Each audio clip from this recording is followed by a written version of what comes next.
From the MCADSV offices in Jefferson City, I'm Public Affairs Director Matthew Huffman, and this is Momentum, a webcast produced by your coalition connecting advocates across the state. In this episode, I'm going to be talking with Jennifer Carter-Dockler, our Public Policy Director, and we're going to be discussing all things new laws. So, Jennifer, welcome back to the webcast. Thrilled to be here. Thanks. So, kind of jumping back to our inaugural episode that we did in January, I was talking with you and Colleen about legislative advocacy, public policy advocacy, and some of the things that would be coming up as legislative priorities through the session. So in this episode, I'm going to have us talk more about what some of our legislative successes were from the session, and also next steps about how advocates can really be involved in implementing public policy. And just recognizing that our public policy work goes well beyond the 5-month session, so what our next steps are going to be. But to kind of get us started, I just wanted to kind of ask a question about what surprised you from session. We had a lot happening this legislative session, a few things that put us in the national spotlight. So reflecting back on all of that, what's something that really surprised you? There's a couple of things that surprised me. Overall, this was a good session for us. Obviously, 2018 was an amazing session for us. I wouldn't describe 2019 as amazing, but it was a good session. Yeah. There were some really great wins on multiple issues that when we did our inaugural episode, I wasn't predicting we're going to go the way they did. One would be the housing rights protections that we'll be talking about in a little bit. I did not anticipate how much support and traction that legislation would get this year. I'm so really pleased with it, as well as how much effort Title IX was going to take on our organization and advocacy agencies across the state and nation. It ended up taking a lot of time coordinating with different partners, the amount of media support and investigation that they did. I could not have predicted that when we last had a webcast on advocacy. Yeah, I agree. I don't know that any of us could have predicted the way that both of those specific issues in those bills were going to go. But certainly big successes for us. And we'll talk about those a bit more in detail in just a bit. But building on what you said, something that really surprised me was just the amazing amount of support and engagement we got, not only from advocates at member programs, but from folks around the state who wanted to get involved. And so Capital Advocacy Days, for example, we saw that advocates were extending those out into March because due to Missouri's February weather, a lot of people couldn't make it. But it was so important for them to participate that they extended it out into the following month. Knowing that we had a lot of advocates who wanted to come up and provide testimony on bills. Knowing that, especially during Title IX, just as you said, we had huge media support and coverage of that. We had people who were students reaching out to us, parents reaching out to us, wanting to get involved. We had a huge amount of support with our social media campaigns. So something that really surprised me was just in this last legislative session, there was a groundswell of Missourians who were informed and energized to be a part of public policy.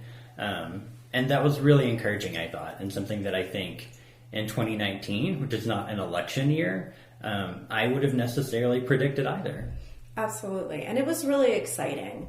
That's one of the things I love about public policy is that we can't do this alone, right? We can't act in isolation. And so it's really exciting when you see so many different groups, both within our membership as well as outside, come together and say, this isn't something that is going to work for Missouri. We have concerns. This isn't the way to go. That's very exciting to see that sort of broad support.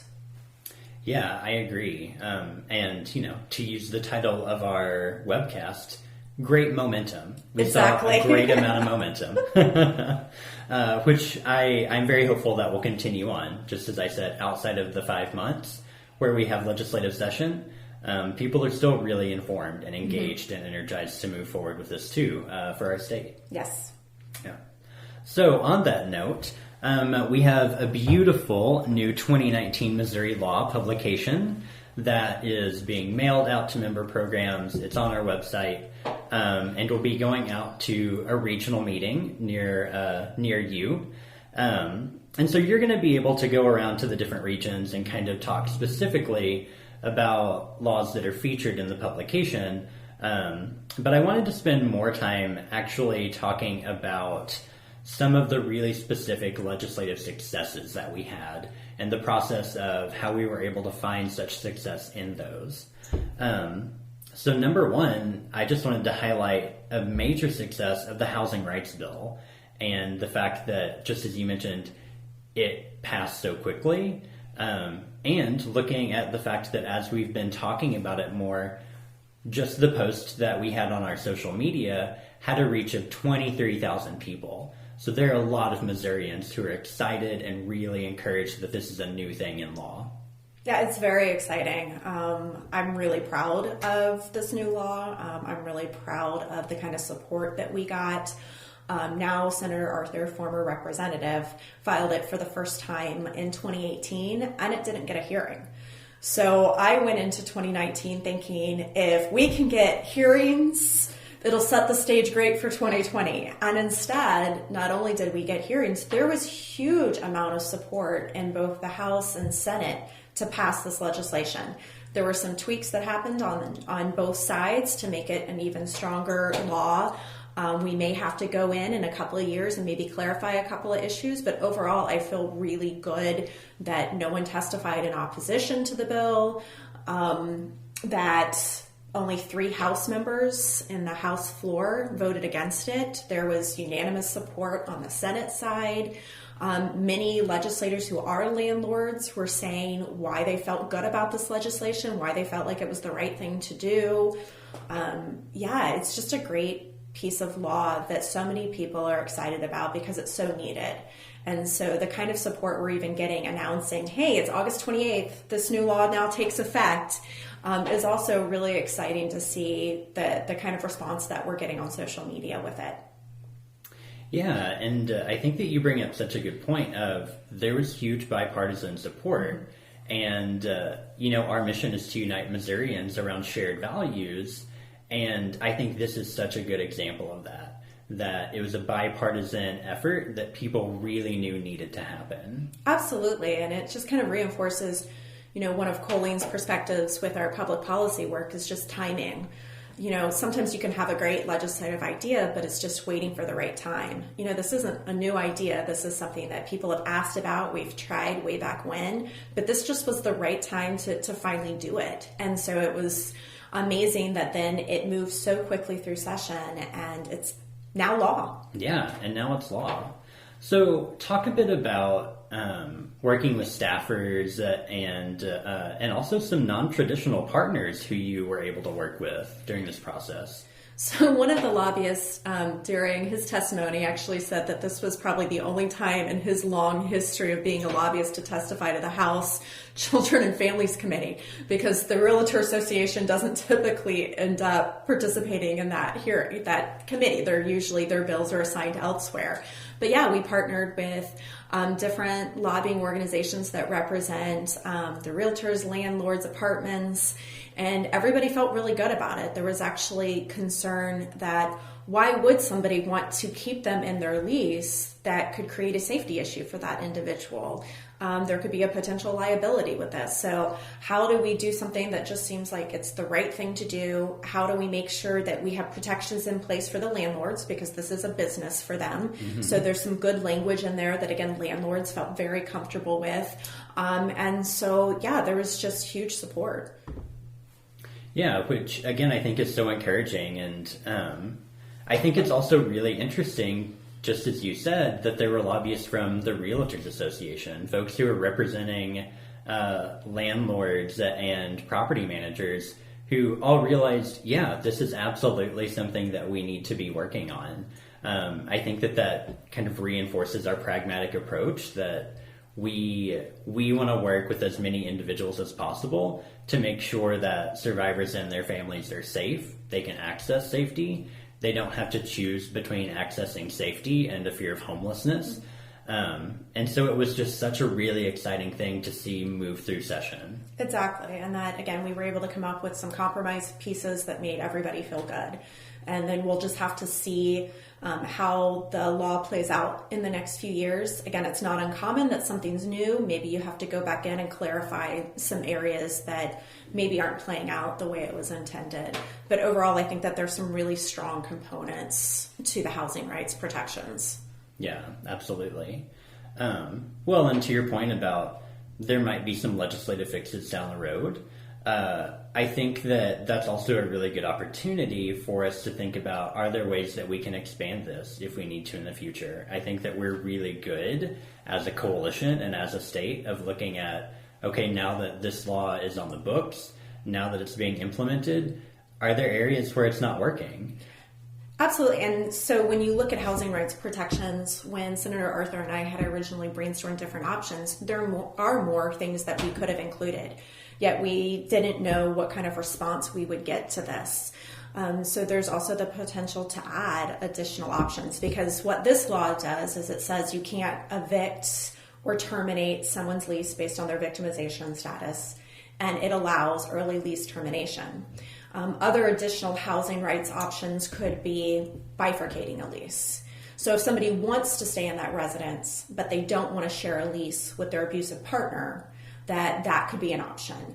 Other options that were presented in committee is, could somebody request changing locks? Well, that is a housing right protection that's in some other state laws, but for this legislation that we passed this session, the individual isn't wanting to stay in their residence. They're wanting to be able to easily leave.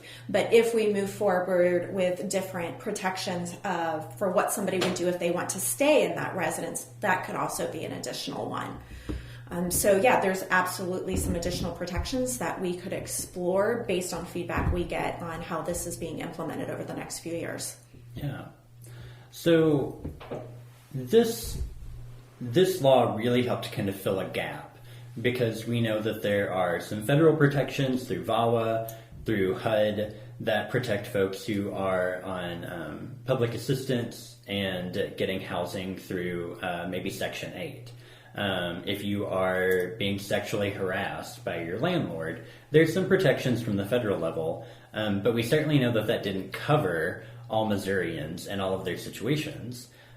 We also saw that a couple of municipalities were taking this up and trying to expand it. So Kansas City, the city of Maplewood, city of Columbia expanding their non-discrimination. But talk to us a little bit about how this really helped to kind of fill that gap in between the federal and local level. Sure. So the Violence Against Women Act clearly has some housing protection, housing rights for those federally subsidized programs. So it's not every program, but there's certain designated programs, like you mentioned, Section 8, choice vouchers, emergency solutions grants, that say if somebody is receiving housing due to those funding programs, same thing, they can't be evicted or terminate their lease based on their victimization status. They're allowed other protections.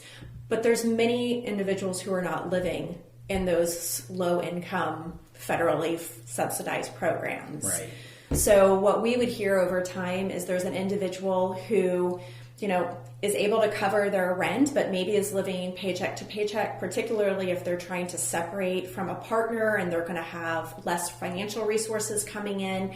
They were experiencing huge financial penalties if they were breaking a lease that wasn't clearly outlined how to do, or they would end up having an eviction on their history, and that made it difficult for them to be able to get another apartment in their lease. So this is specific to residential properties. This is specific for leases. So this is not about mortgages, but that this should make it easier for people who don't necessarily need to go into emergency shelter, but they just need to be able to easily get to another living arrangement, and that will be safe without experiencing huge financial penalties or having something on their rental history when they're applying to live somewhere else. Yeah.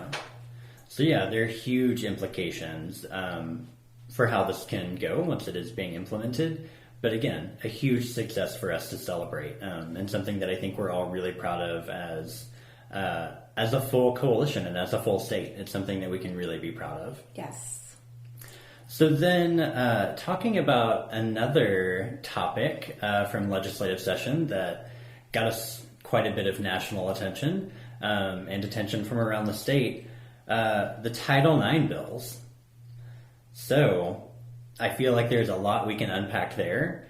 But just to kind of give a little bit of background for folks, how did those get started?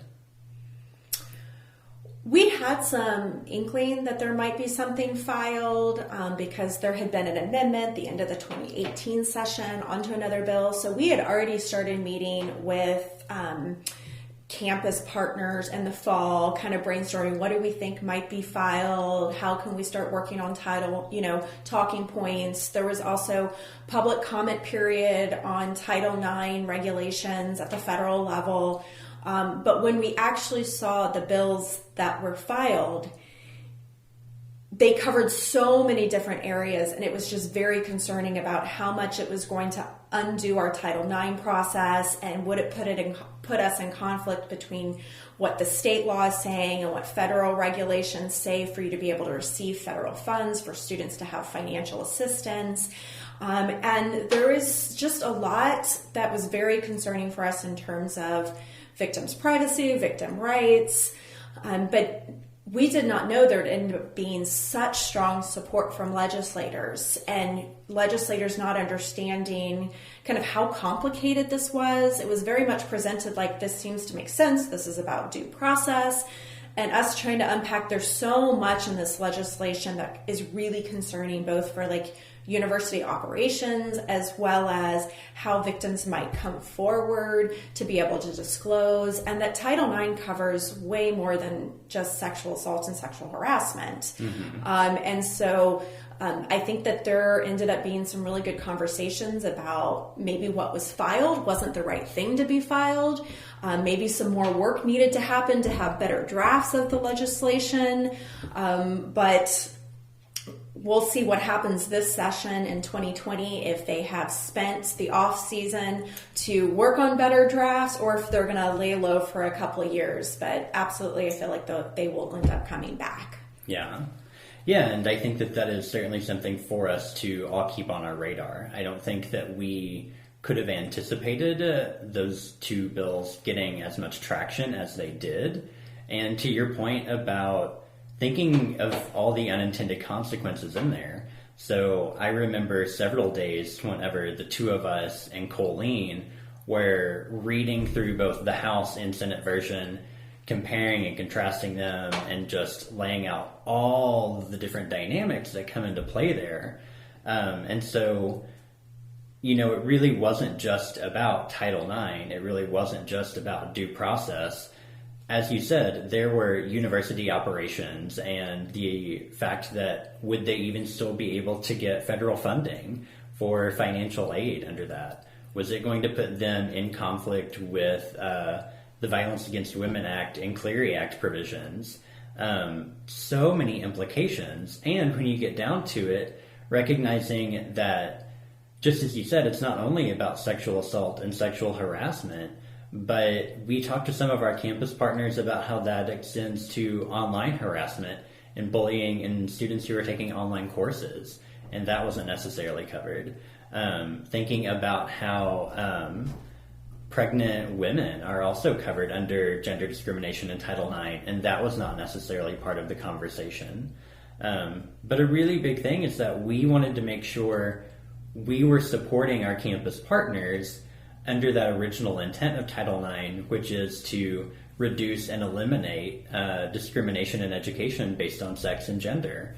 And that was just the heart of this legislation, and wanting to make sure that we preserved that. Yes. And I'm also just really proud of the fact that we had so much support, not only from our campus partners, but other statewide groups and national groups that reached out to us and were really concerned about the implications.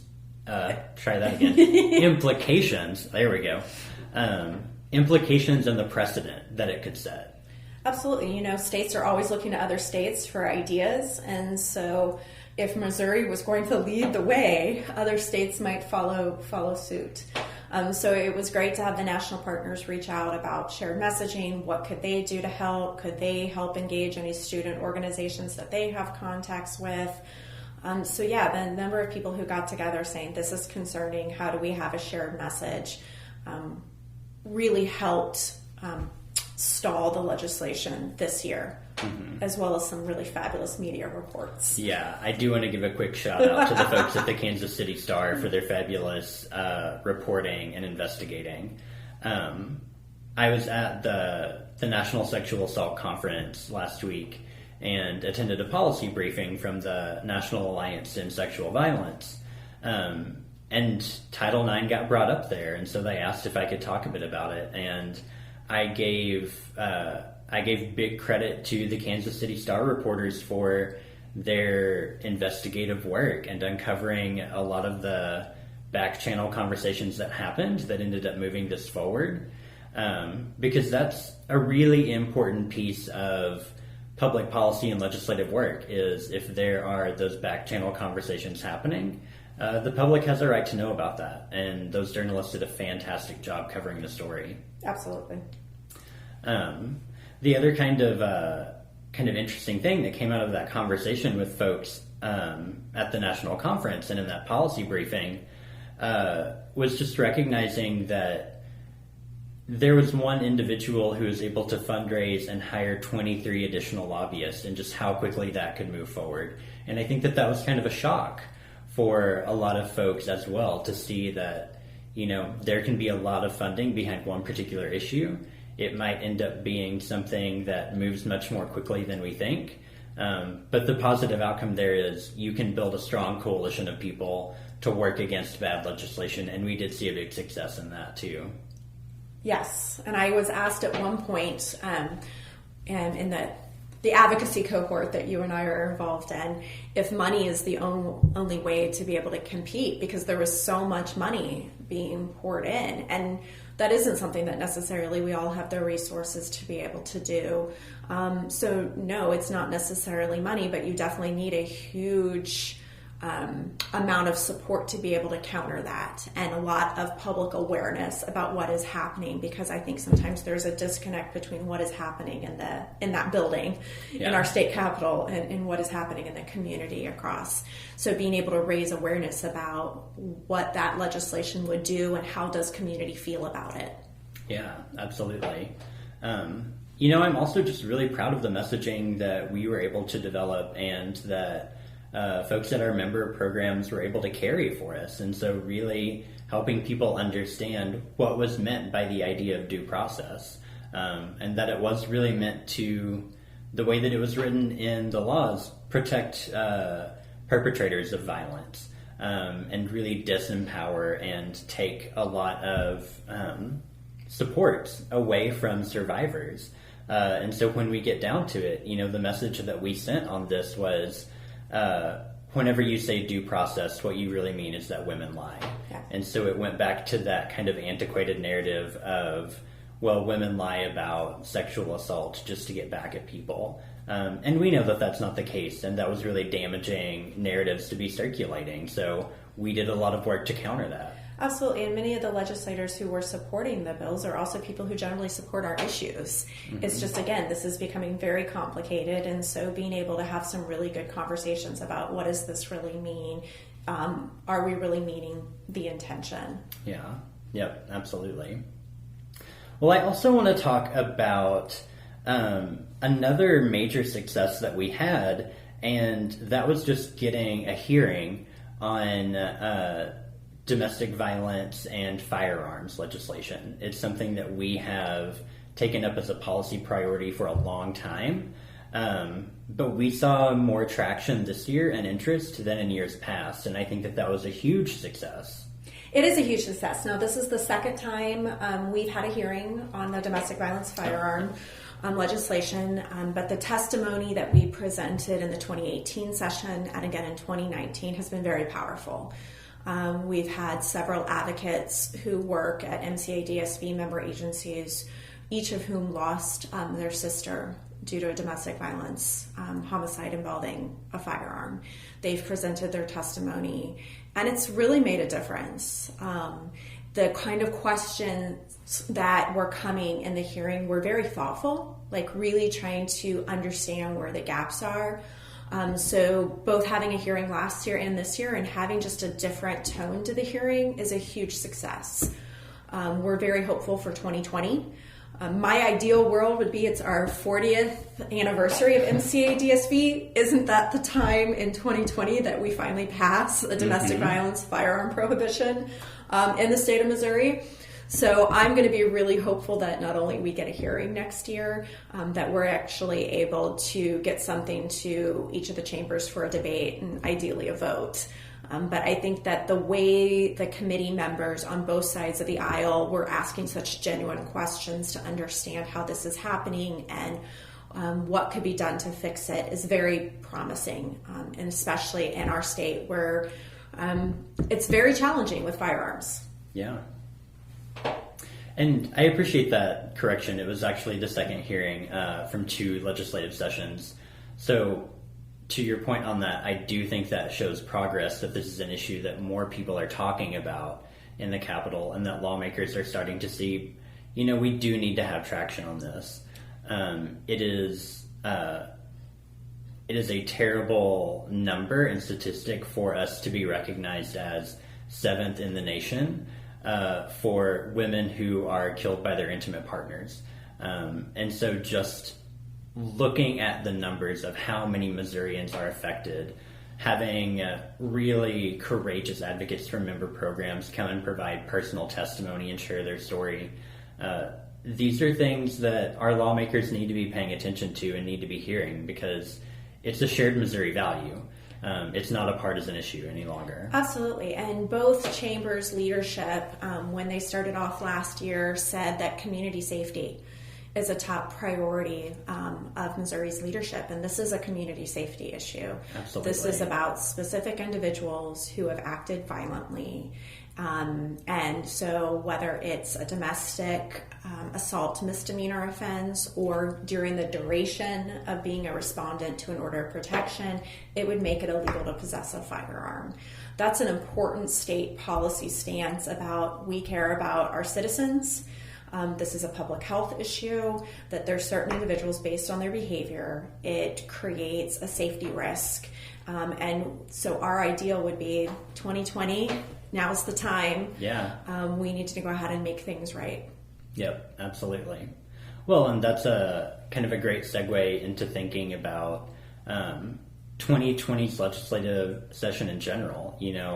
We are out of our 5-month session for 2019. New law took effect on August 28th. Now we work on implementing and also thinking about what are the things we really need to be considering and engaging with people on for 2020. Public policy is a team sport and it is a year-round sport. And so we're constantly learning and seeking feedback and trying to figure out, what are our policy priorities moving into the next session. Yeah, so session meets, January through mid-May, but that is not the only time that we're working on public policy. Whether it's the laws are being implemented and we're needing to make sure community partners are aware of these new laws, to getting ideas for what we're going to work on next session. We recently had a meeting with a senator working on the legislation she plans on filing for next year regarding sexual assault forensic exams. This is kind of our, in the out of legislative session season, it's our time to be focusing on what is being implemented into law and promoting it, as well as what do we need to do to prepare for the next session. Pre-filing begins in December. The last day to file any bill is first day of March.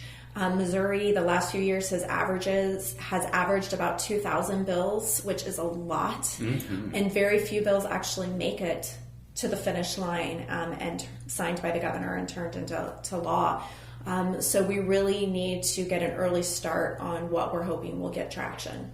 Yeah, absolutely. And, I also just want to talk a bit about the role for advocates in implementing new law in their own communities. So as we mentioned in the beginning of this episode, you'll be going around to do regional meetings and really talking about the new law that is spelled out and in our publication. But what are some key takeaways for advocates to be thinking about when we start trying to implement these laws? Sure. So this is about relationship building and letting their community partners know what laws have taken effect that maybe they're not aware of yet. Are there landlords that you're working with in your community?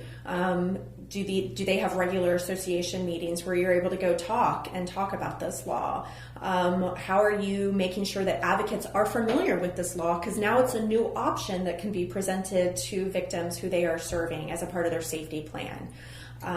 When we were talking in hearings and with other partners about like the housing rights, the reality is most people would probably not know about this unless they're working with a victim service provider. Right now, we're really pleased with all the media attention and hopefully it's raising people's awareness. But in 3 or 4 or 5 years, how is somebody going to be familiar with this? So making sure that advocates are aware of this and that this is a new option when they're safety planning with someone, and then how are community partners also aware of this? Because, we have a lot of laws. Yeah. We have a lot of laws. So, it's not uncommon at the coalition that somebody will call and they'll say, hey, I've been thinking, why don't we have a law on such and such? And my response sometimes is, actually, we do. This is a good opportunity to remind people that we actually do have this law. And so how well is it being implemented? Because that's a critical part of public policy. The DV firearm bill we've been working on for 20 years, which is sort of unusual. It doesn't usually take us that long to pass a really good piece of legislation in Missouri because we do have strong support. But what generally takes the longest isn't the passing of the law, it's the ongoing implementation, making sure that people are aware of it, they're implementing it the way it was intended. That usually takes the longest. Yeah. Well, and that makes me think of an adage that I've heard Colleen say many times, which is public policy is about more than just how a bill becomes law. It's also about how that law affects a survivor and their children on any given Tuesday in Missouri. Absolutely. And then we need to be able to hear from advocates, are there unintended consequences of this? What has turned out to be confusing? What's maybe not playing out the way we thought? Give us that feedback because it's like this continuous loop of hearing from advocates about what they're really excited about, what's filling a gap and what's not working well that needs to be improved. And then we go in and do it. And then we train, we work on the implementation, and then we get feedback about what do we need to continue working on.